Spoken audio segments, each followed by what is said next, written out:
creating the framework for and managing an integrated whole systems design process. This work is known as regenerative development, and Bill will tell you more about that. We are really so proud to have Bill Reed as our keynote speaker. Welcome, Bill Reed.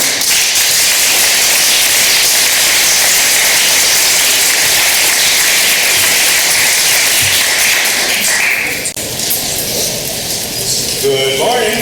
Good morning. Good morning. All right. What's that? So, we're going to make you work this morning. I know that's not what you're thinking you've come here for. You're thinking you're going to listen to me tell you a bunch of stuff. I will tell you some stuff, but we actually learn more and actually retain more if we're actually really thinking deeply. So here are some questions. What I'd like you to do is turn to create groups of 2, 3, or 4 people. Make new friends right now.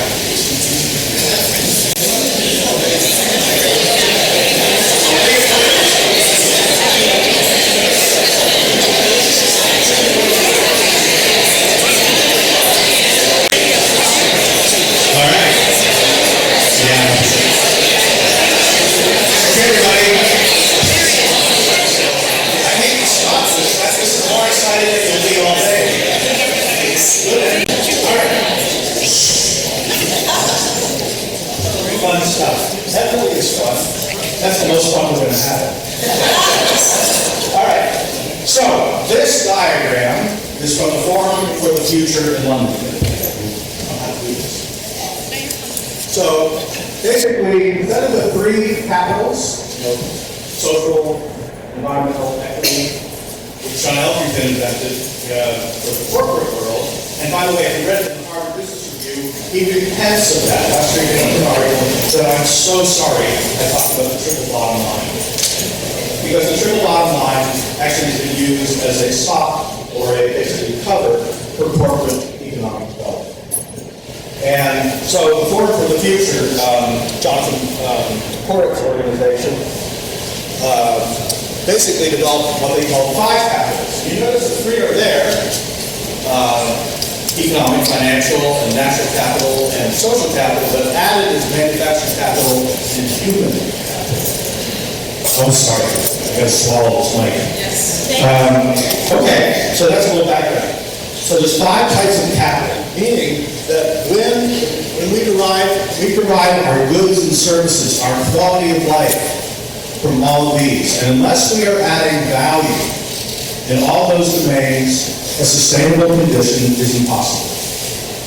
Let me frame this a little for you. So, with that in mind, that framing in mind, we are about achieving sustainability. Everybody in this audience agree with that? That we're pretty much as an innate and undergirding focus. So with that in mind, we want to explore some questions. This is what you're going to work on for maybe 5 to 10 minutes, see where the energy goes.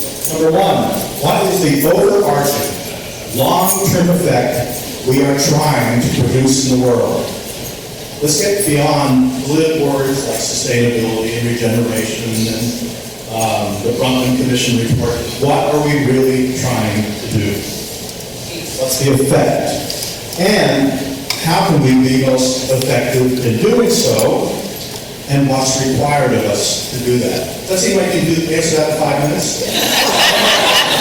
So this is a warm-up, and we'll circle back. Did everybody get these questions? You have an instant answer. Do you have instant answers to these questions? No. Hence, this talk. Okay, so talk amongst yourselves and figure it out. Well, here's the comments. Oh, this is hard.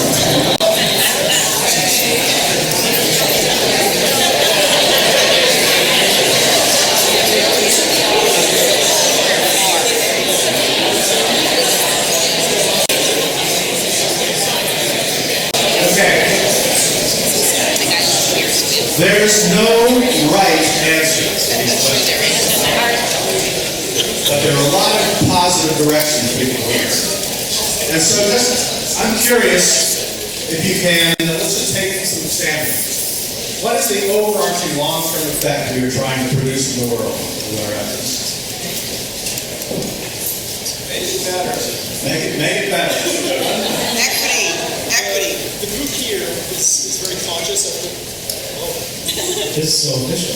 The group here, people who are willing to travel from all over the country to be here, are conscientious of the effects that we're having by existing here in this world. But there are a lot of people who don't consider that, and we think it'd be a good goal to look at educating the rest of the world who are not as conscious of what it takes to build a home.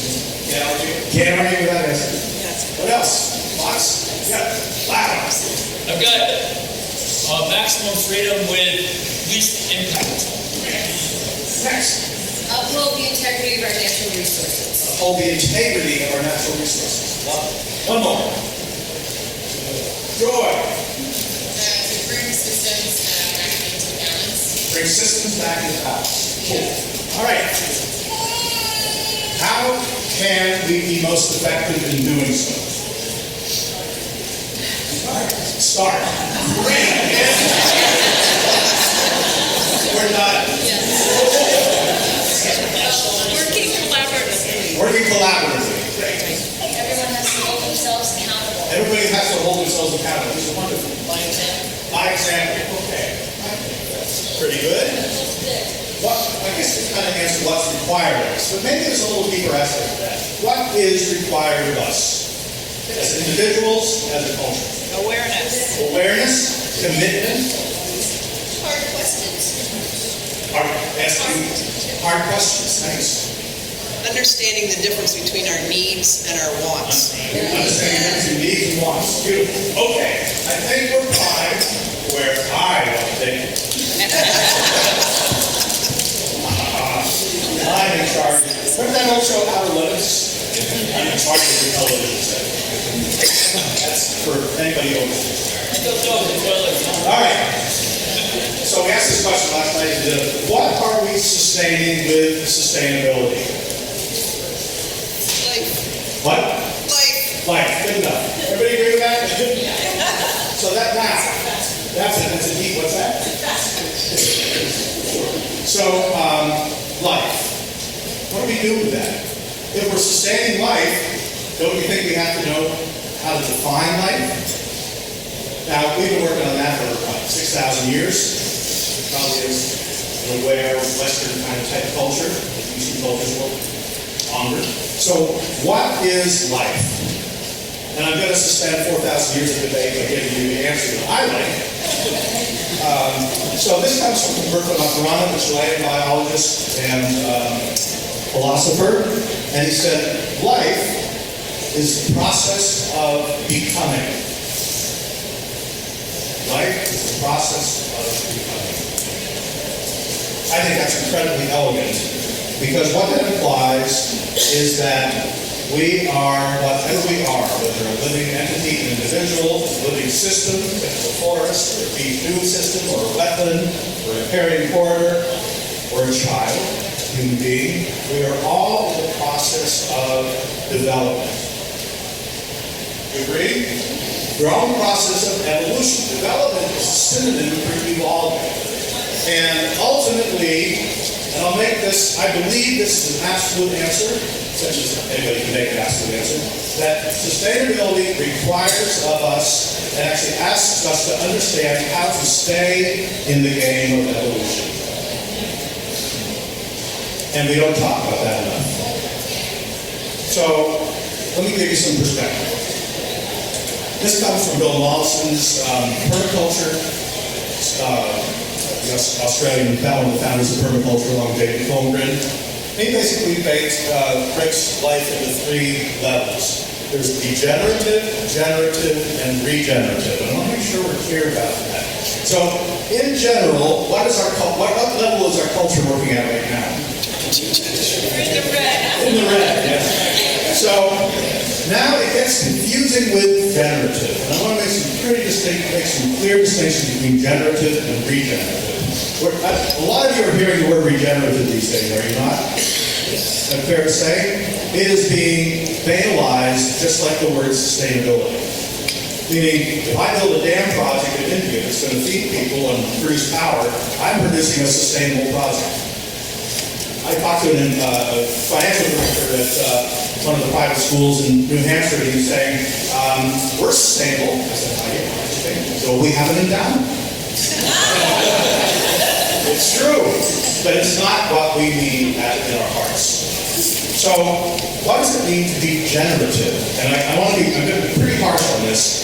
The photovoltaic panel has been used and as defined as regenerative. It is not regenerative. The photovoltaic panel is generative. The only thing that can be regenerative is a living entity. Until photovoltaic panels can have sex and make babies, they are not regenerative.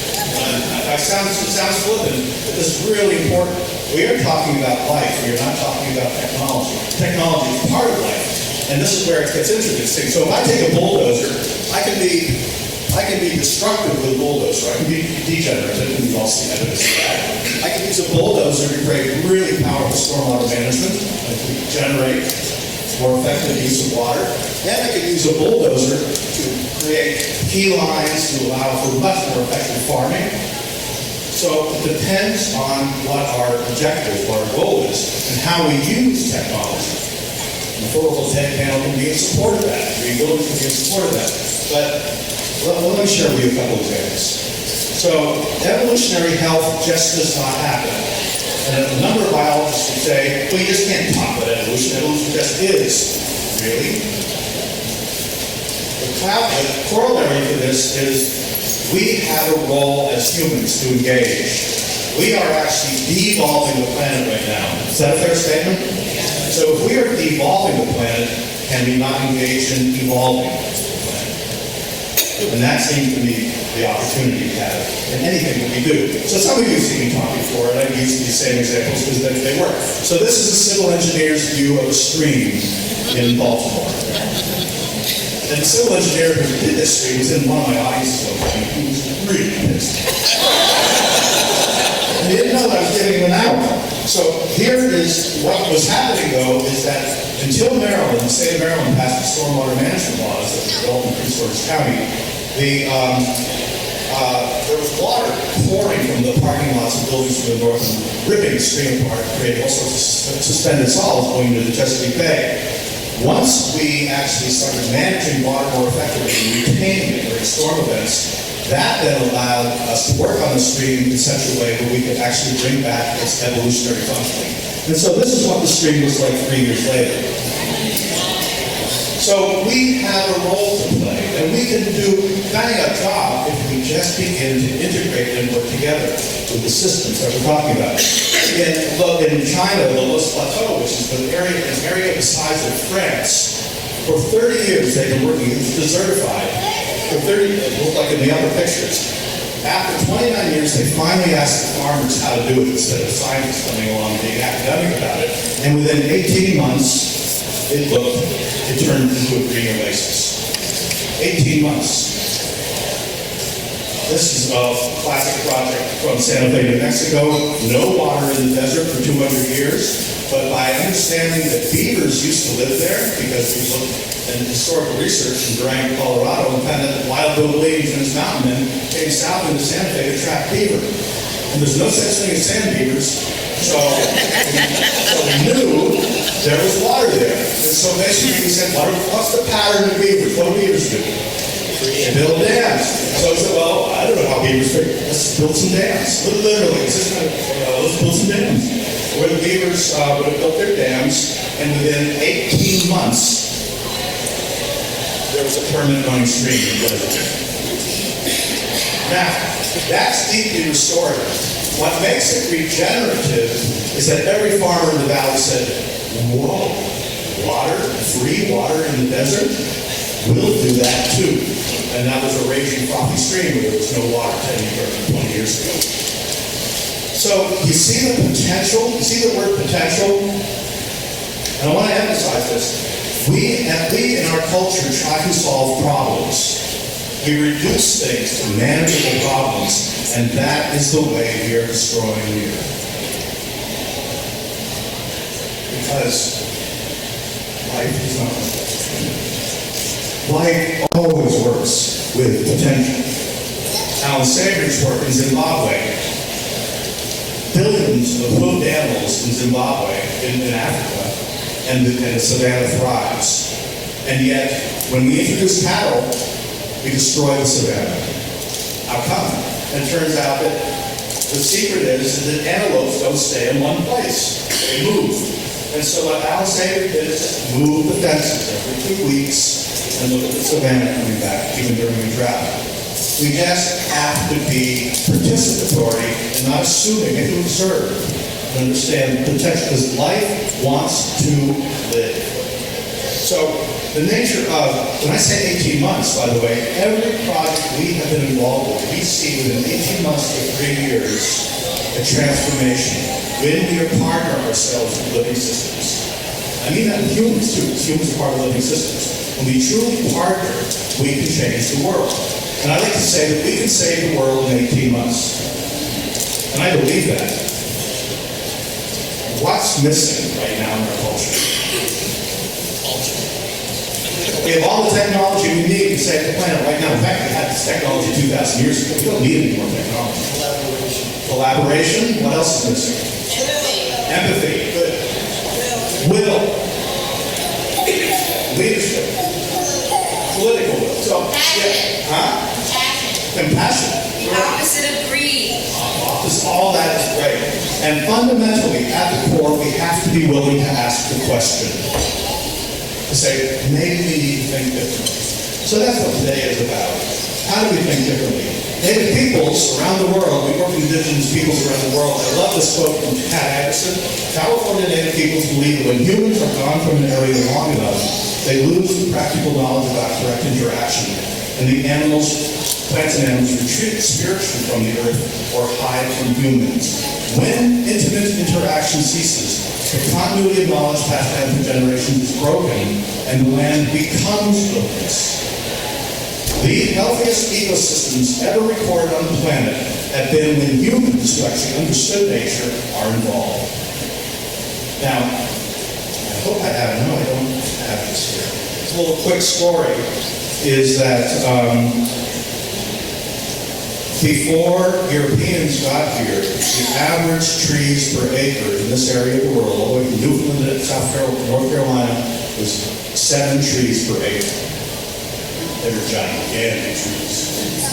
And the reason they actually had much more diverse and effective ecosystem because the native people were managing the acidity in the soil and getting rid of the beeches and maples, the thin bark trees, by having coal fires in the spring and the fall. And they would actually kill the beeches and maples to allow the thick bark, chestnuts, hickories, and oaks to survive. It was an integral, intimate system that people understood. You don't need nature alone, you engage in it, but in a way that's meaningful. So, I don't want to spend too much time on it, but what I want to emphasize is that here we are right now, we build our buildings one step better than breaking the law, right? So we come across with green, the building challenge. We can do better. We know that we can do better. That's what it asks us to do.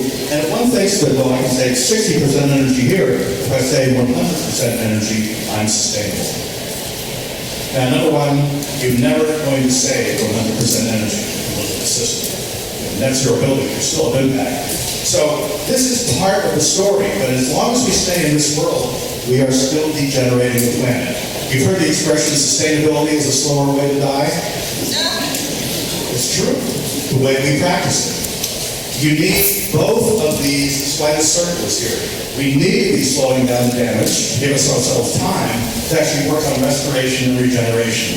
And the difference between restoration and regeneration is, well, I'll give maybe a complex definition. Restoration is about restoring an ecological subsystem, a wetland, forest, each new system is restoring an ecological subsystem so that it has the self-organizing capability to evolve.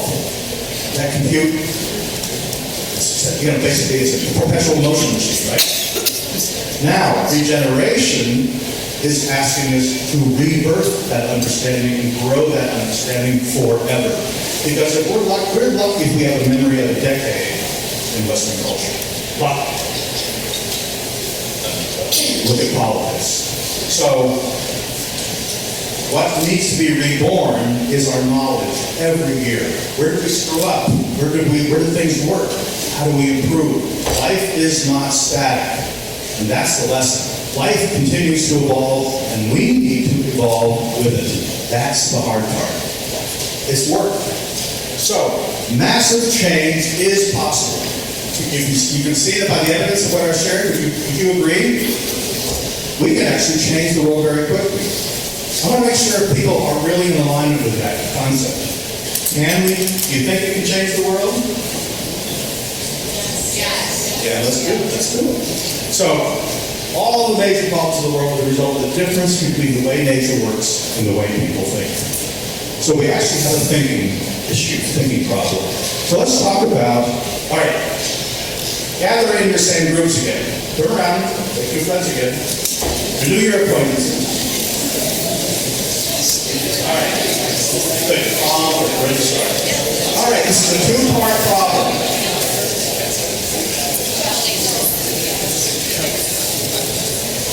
Imagine yourself designing a home for your growing family.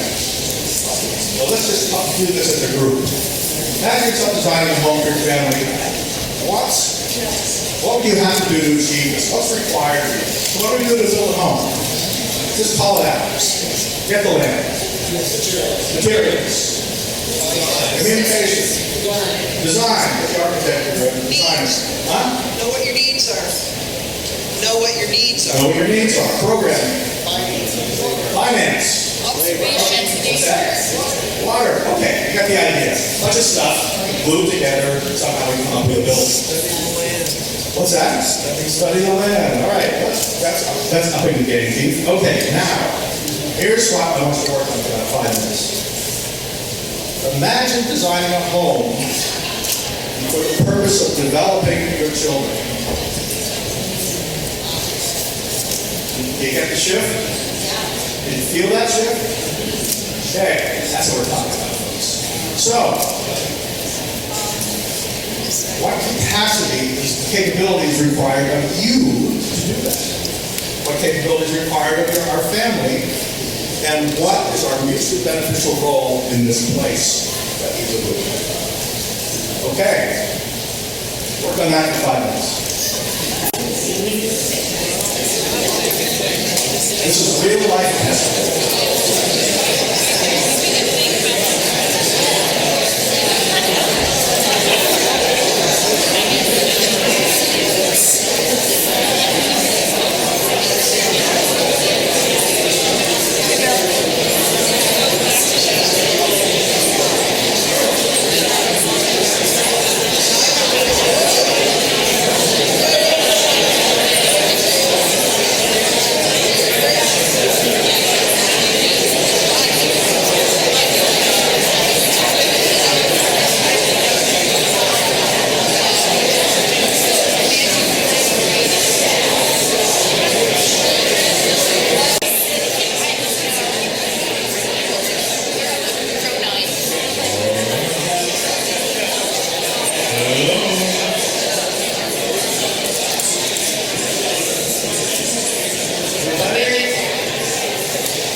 So, any aha moments? Any kind of surprises in your deliberations? And I think you should tell his story. He's only done this 30 years ago. I was a consulting process engineer. I traveled around. Speak louder. I'll test the mic, how's that? Okay, my wife and I are both mechanical engineers. I was diagnosed, and it's hilarious because there's actually a link to this area. I was diagnosed with MS July 7th or 8th, 1991. The first major attack occurred on Route 17 on the road, Mad River, Glen ski area. I drove my sports bike off the road, and thank God that road is so slow. I just drove off, fell over sideways. My friends came back, said what happened. It was like, I don't know. 2 hours later, I was at a McDonald's. We stopped to go to the bathroom, and I went numb from the waist down. I've been that way ever since. We found out my wife was pregnant with my son, who's over here, the same time. We had decided not to have children just before I went on a 2-week motorcycle trip. So we were in shock. So what's the punchline? I turned raising our children into an engineering project and worked on exactly that. The goal was to raise productive members of society. So everything was a life lesson, starting from ground zero. And this was the time when computers were just starting to be, for instance, my son actually bought his first video game system, and he had to do it with his own money that he raised, and I only allowed him to buy a Wii after he got straight A's for an entire year. So, Point is that you've already done that, you did that. So, what's required of you as an individual to do this? Commitment? Flexibility? Thinking about someone other than yourself. Yeah, that's a good one. Eliminating tradition. Huh? Eliminating some traditions. Yeah. And a certain amount of luck. Sorry, what was that back? Skills. You know, the first time that I ever did this exercise, the guy stands up in the front row and he said, I realize I'm pretty screwed up. Now, you know what those New York the whole audience recoiled, you know, basically. Oh. He said, get over yourselves, we're all screwed up. He said, what I realized is that I need to be developing myself. At the core, that's number one. Unless we're working on that, we can't work on the kids. And the question is then, how do we raise our kids? We have to make a conscious choice. Do we want to be in Vermont? Do we want to be in New York City? Nothing wrong with either one. But we got to make a choice. We evolve. How so? We used to be directly involved raising our children, and now as we've gotten more urbanized, we hand off our kids to somebody else. And somebody else is basically teaching them their values. Yeah. So, like I said, we hand our kids off and somebody else is teaching values. Although I lived in a neighborhood where my neighborhood, the parents of my friends had carte blanche to punish me if I screwed up. And I learned a lot of life lessons from my neighborhoods, my friends' parents. So, anyway, there's 3 levels here is the important point that we need to be conscious of. And that is your own development, your ability to develop as a group. So self-actualization, group actualization, in order to have effect on the world. We're really good at self-actualization, self-help books, you know, we take Tony Robbins courses or whatever, and or life, what do we call it? Your own religion. But now, how do you work together as a group? And there's group development. So what we're missing is our role in the larger system. How do we actually leverage this developmental, this evolving skill as integral to the living system? Does that make sense? The larger system we're part of? Okay, that's kind of a new task for us. So, one of the most important frameworks, this has been around for 4,000 years, and I believe that this framework, if we adopted this as a culture, there's lots we can share today, but this is the one that I think is most important. This is called the Law of Three. It's at least 4,000 years old. It's a Sufi framework. And basically, all life can be seen as an activating force and a restraining force. You want to build a building? That's your activating force. What gets in the way? Money, NIMBYism, gravity, whatever. So, what's that? So we live in duality, heart, mind, quantity, quality, science, religion, Democrats, Republicans, right? And we debate which one is right. And if we are really sophisticated, we think we should compromise. I want to actually challenge you and our culture to get rid of that word, because it is a terrible word. The reason why is because it's lose-lose. And so we think it's the height of sophistication that I'll give up a little, you give up a little, we're both magnanimous to each other, we honor that. And then 3 years later you say, that was a stupid idea, it was really important, why did we give up on that? So what happens in compromise is we compromise here, then we compromise again, then we compromise again, then we compromise again, and where do we end up? Huh? It's a mess we're in. The mess we're in, exactly right, the mess we're in. So, nature does not work this way.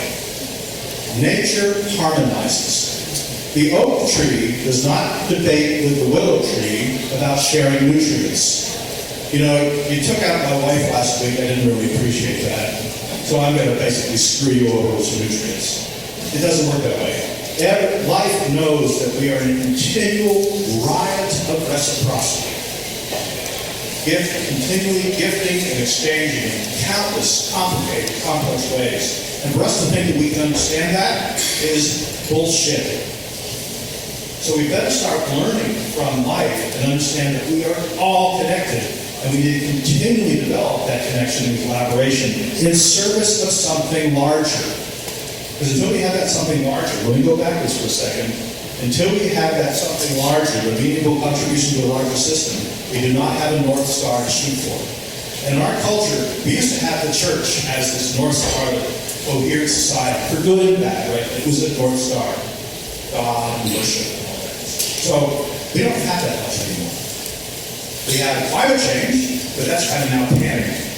What we need to be looking at is what is the potential, what is the gift of climate change? Is climate change actually a gift to us, if we actually think about it? How do we actually learn to work in a new way and work on exploring potential? What is harmonization? What is cool is that nature does not look backwards. Hurricane Katrina comes through, wipes out everything. Nature doesn't say, oh, that was a bum deal. I'm going to go home and stew. I'm going to curl up in my cocoon for 2 weeks until I recover. So nature says, get to work. Pioneering species. We can work up the sandbank. They develop who's going to fill certain ecological niches. We're always looking forward. Don't look backwards. What we do in our culture is we look at focus groups and data and scientific studies, which are good. I'm not saying that's bad, by the way, but if that's all you're dependent on, it's like steering a ship by looking at the wake. It's like steering a ship by looking at the wake. You're looking in your rearview mirror while driving your car. You have to do some of that for sure, but until we are looking forward at what we actually are shooting for, we are going to continually cycle down. Does that make sense? Okay. So, no problems in nature, only potential. So global warming is a problem. And actually, we are hurting ourselves by trying to solve the problem. It is not a problem. It is a whole complex mess of relationships. And instead of looking at all the damages that are being caused, and they are for sure, we have to look at a guild of interrelationships, this riot of reciprocity, and what we, as unique individuals, offer the world. So it's time to get over yourself and stop being like somebody else. I wish I was like him or her. Instead of saying, what is your core offering to the planet? Because the theory that I hold is that we're all little snowflakes. Lewis laughing to say. And we all are individual, we're all different, and we have a niche to fill if we honor who we really are. And then work together as a guild in creativity. So now I'm going to share with you a project a lot of you have heard me talk about because it was a bad project. That was the Brattleboro Co-op. So, we were hired by the Brattleboro Co-op, probably almost 20 years ago, maybe 17, 18 years, to engage in a sustainability program for them. And I'm sure some of you are members. So, the important thing, and the reason why this is an important topic, is that place place is the one element that we can actually work on as a culture. I cannot overemphasize this. We cannot save the world, but we can save our places. And Eleanor Ostrom, the Nobel laureate, I think 2007, 2008, something like that, won the Nobel laureate in economics because she proved that in place, when we work in place, in our local community, local ecosystem, the tragedy of the commons is not operative. You all know about the tragedy of the commons? What we're living through right now. The ocean is inexhaustible. We can dump everything in the ocean. Fish are inexhaustible. We can extract them forever. I can pollute the air because the earth is a big place. And of course, where do we end up? Right where we are right now. Because the commons is that it's not my responsibility. In place, you actually can see the results of your thinking. And basically, we can save the world through saving our places. Does that make sense? Okay, let's get to work. So, Brattleboro, so basically this was a grocery store, and it was asked to be a LEED Gold grocery store. And we said, do you want LEED Gold? Do you want LEED or do you want sustainability? Because there's a difference. I'm ignoring that one. So I figured actually pretty quick. So just distracted. Anyway, what we did at the grocery store, so we did 5 minutes of research, all it took. We found that the average bite of food in the United States travels 3,600 miles. Where did it travel before the Industrial Revolution? How far? 10, 20. So the co-op became a study in local food. So basically, we asked the question. So the first time we read the co-op, we actually took the executive committee on a tour to the grocery store. And the first produce that we came to, we found apples from New Zealand, strawberries from California, and blueberries from Chile. You get an idea. Slightly exaggerated, but you get the idea. This is where that distance comes in. And I think it was tofu from Burma or something. So we said, so what happens if there's a truckers' strike? Well, we're out of business in 3 days. So no matter what we do to the building, we don't have a sustainable grocery store.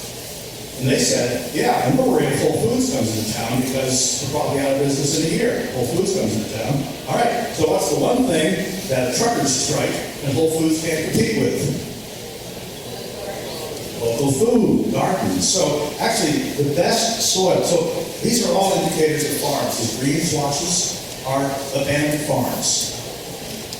How many farms are left around Brattleboro these days? A few? Anyway, 50 or 60 farms out of business. The best soil in Brattleboro was in downtown Brattleboro. So this grocery store was programmed.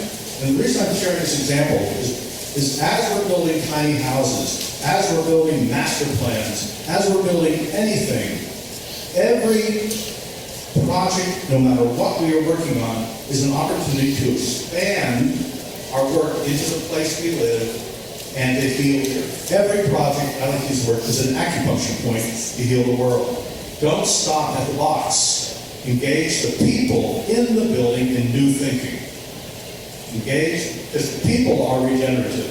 So this building was programmed to become an agricultural and soil extension service to teach people how to grow their own food again. A cannery, so they can can the food.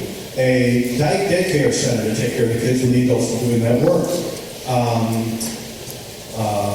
A credit union to establish money for local people who begin to establish farms, an abattoir for hunters to dress the meat from hunting season, and a forestry service to be able to begin to restore and engage the community in restoring the Whetstone Brook watershed. And, by the way, a grocery store. So, the executive committee was really excited about this. We rushed to present it to the board, and one board member said, all we wanted was a grocery store. And we were fired that night. So, it's a good story. The reason it's a good story is because we ended up writing a report. We said, yeah, we really screwed up. Because what we screwed up is we did not treat human beings as nature. We did not acknowledge the co-creative role of the members of the community working with a small group. And we learned a valuable lesson from that. Is that humans and nature, there's no such thing. It is all, I hope you have a word called humbug, I think. Which means the oneness of all things. And until we learn to work that way, we're probably going to continue to stub our toe.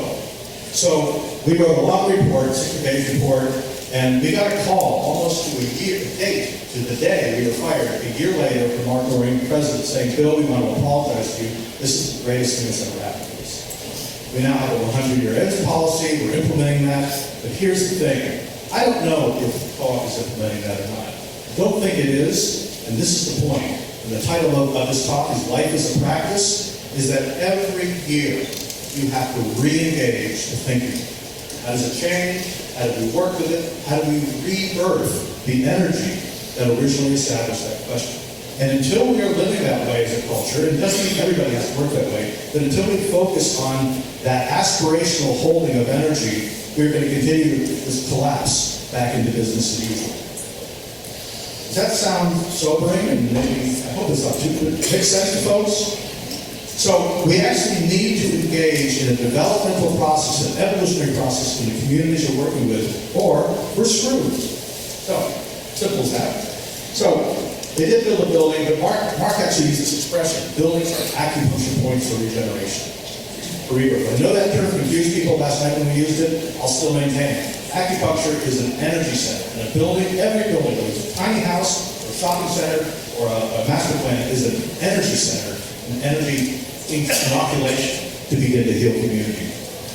And you can harmonize around it. Now, I don't have a lot of time here, so I have to economize. So let me give you, I'd like to leave you with a structure. We have found that when we focus the community on the purpose of their work with these three dimensions, it changes the nature of design and community relationships profoundly.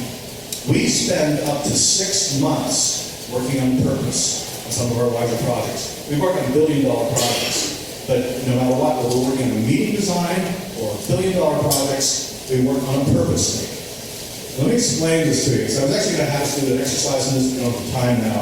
But first of all, we are really good at function in our culture. We know how to build stuff. What we need to be doing is a transformation through the building process. So what is going to be transformed in the work that we're doing? Being, especially how am I being and becoming? What's required of me? Remember the building of our home example. What's required of me to actually be effective? How do we become new people? How do we become a new community? So what new capability do we develop in yourself, the group, and the larger system? And the will. What's the purpose of the purpose? What's the North Star? We want to build a grocery store in a way that we heal an ecosystem and provide local food so that we actually can contribute to the health of the watershed and the healing of the planet. Something like that. Just give you a simple example. But unless we're holding all those three dimensions, we collapse back into just doing.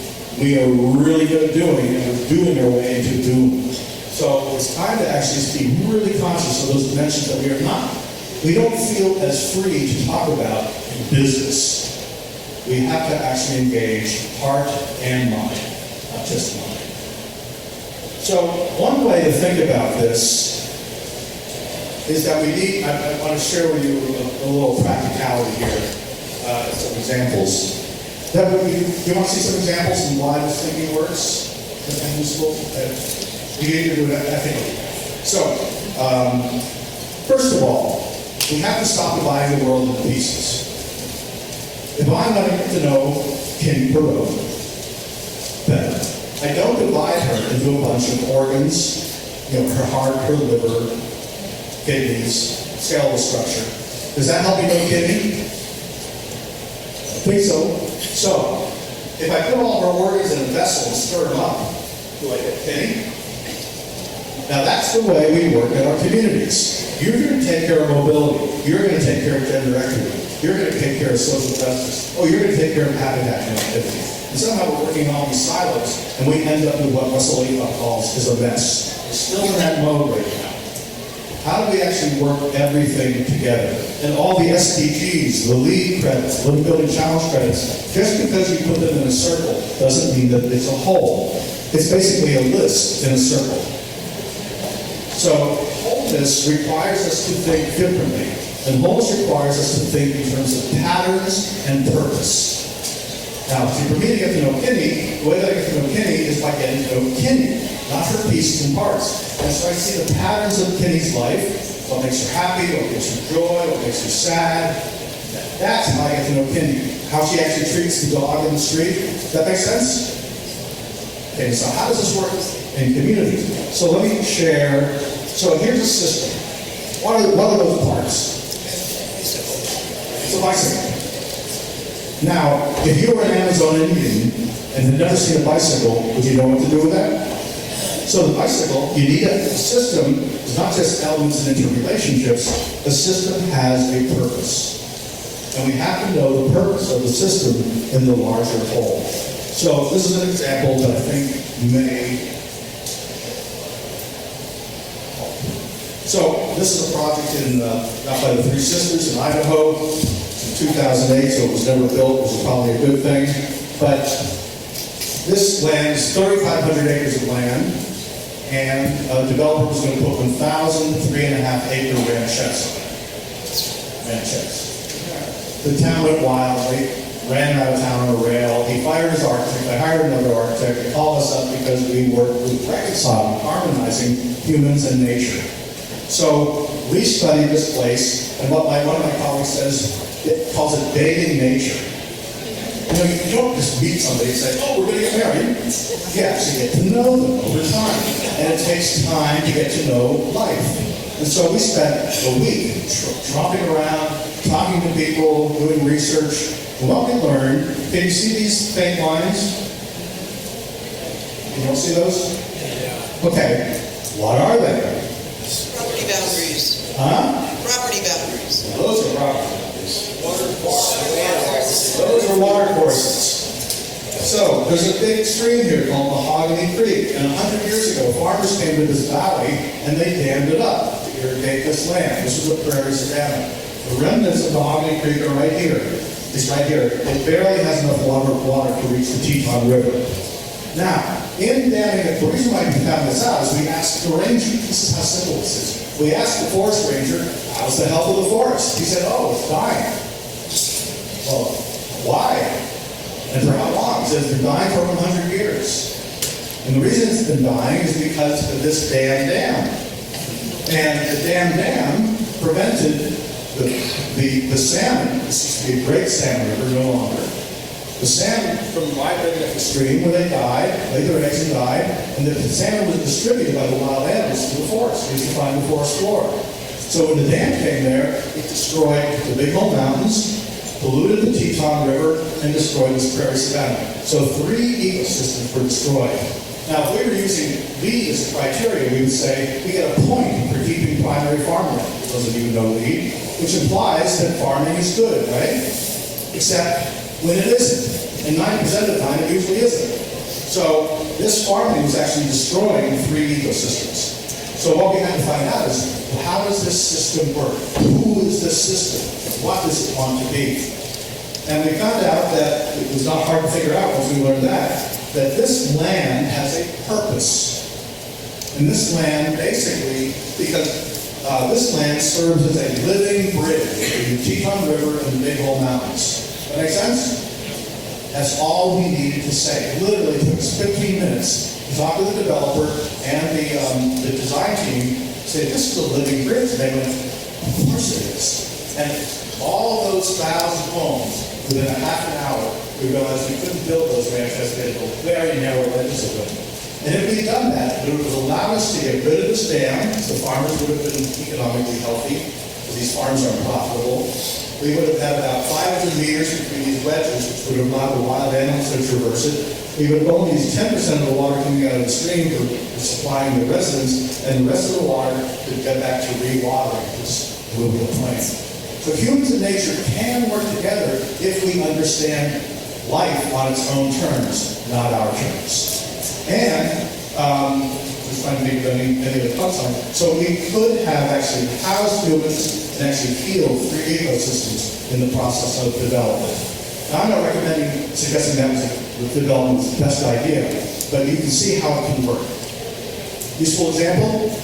Okay, so even in the, there's the soils map to prove the point. of the streets and what they were doing. Okay, Jane Jacobs in her work uses this same terminology in her book, Death and Life of Great American Cities, the West Side in Manhattan. Yeah, Lower West Side, I guess. So she learned there's a pattern of life there. Humans, and the pattern of life is classic for architects and planners, the pattern of life here that was required to maintain the social viability of this neighborhood is eyes on the street. You had to have eyes on the street. So some wise guys would come through, people at the second floor window and say, you know, we gotta watch out. We call the baker down there because these guys are looking a little shady. And they protect the neighborhood that way. But if you build a LEED platinum blank building right in the middle of that block and don't honor that eyes on the street, you destroy the social equalization system. Okay. So, I'm going to skip this. I guess I'm done, aren't I? I don't want to be done.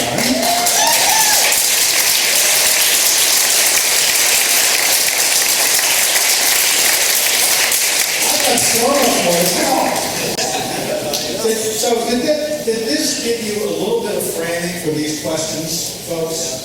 Yes. So what are we going to do about it? Thinking about it. Thinking about it. Let's start. We can't ask them to solve it, but think about it. Take it home. All right. Thanks all.